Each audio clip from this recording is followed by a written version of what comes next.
شروع اللہ کا نام لے کر جو بڑا مہربان نہایت رحم والا ہے۔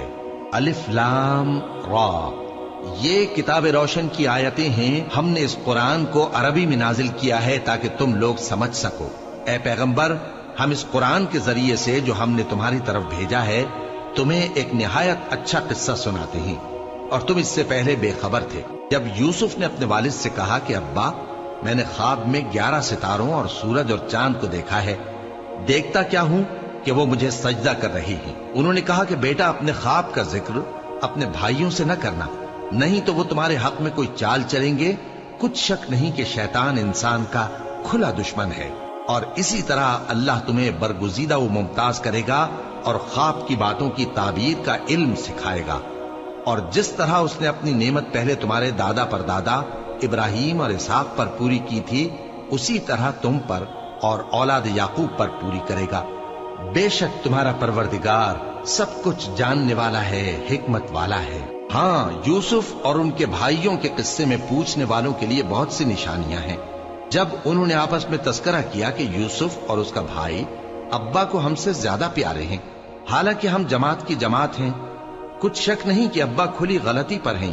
یوسف کو یا تو جان سے مار ڈالو یا کسی ملک میں پھینک آؤ، پھر ابا کی توجہ صرف تمہاری طرف ہو جائے گی، اور اس کے بعد تم نیک لوگوں میں ہو جاؤ گے۔ ان میں سے ایک کہنے والے نے کہا کہ یوسف کو جان سے نہ مارو، کسی اندھے کنویں میں ڈال دو کہ کوئی راہگیر اسے نکال کر کسی دوسرے ملک میں لے جائے گا۔ اگر تم کو کرنا ہی ہے تو یوں کرو۔ یہ مشورہ کر کے وہ اپنے والد سے کہنے لگے کہ ابا جان، کیا سبب ہے کہ آپ یوسف کے بارے میں ہمارا اعتبار نہیں کرتے، حالانکہ ہم اس کے خیر خواہ ہیں؟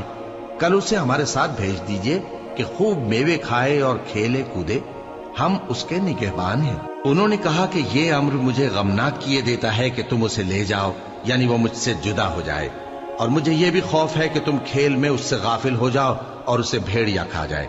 وہ کہنے لگے کہ اگر ہماری موجودگی میں کہ ہم ایک طاقتور جماعت ہیں اسے بھیڑیا کھا گیا تو ہم بڑے نقصان میں پڑ گئے۔ غرض جب وہ اس کو لے گئے اور اس بات پر اتفاق کر لیا کہ اس کو اندھے کنویں میں ڈال دیں، اور ہم نے یوسف کی طرف وحی بھیجی کہ ایک وقت ایسا آئے گا کہ تم انہیں ان کے اس سلوک سے آگاہ کرو گے، اور ان کو اس وحی کی کچھ خبر نہ ہوگی۔ اور یہ حرکت کر کے وہ رات کے وقت باپ کے پاس روتے ہوئے آئے، کہنے لگے کہ ابا جان، ہم تو دوڑنے اور ایک دوسرے سے آگے نکلنے میں مصروف ہو گئے اور یوسف کو اپنے اسباب کے پاس چھوڑ گئے تو اسے بھیڑیا کھا گیا، اور آپ ہماری بات کو گو ہم سچ ہی کہتے ہیں باور نہیں کریں گے۔ اور ان کے کرتے پر جھوٹ موٹ کا لہو بھی لگا لائے۔ یعقوب نے کہا کہ یوں نہیں ہے، بلکہ تم اپنے دل سے یہ بات بنا لائے ہو۔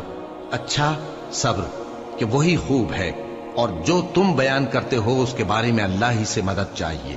اور اب اللہ کی شان دیکھو کہ اس کنویں کے قریب ایک قافلہ آوارد ہوا اور انہوں نے پانی کے لیے اپنا سقا بھیجا، تو اس نے کنویں میں ڈول لٹکایا، یوسف اس سے لٹک گئے۔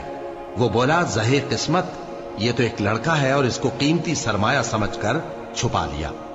اور جو کچھ وہ کرتے تھے اللہ کو خوب معلوم تھا، اور انہوں نے اس کو تھوڑی سی قیمت یعنی مادود چند درہموں پر بیچ ڈالا، اور وہ اس سے بیزار ہو رہے تھے۔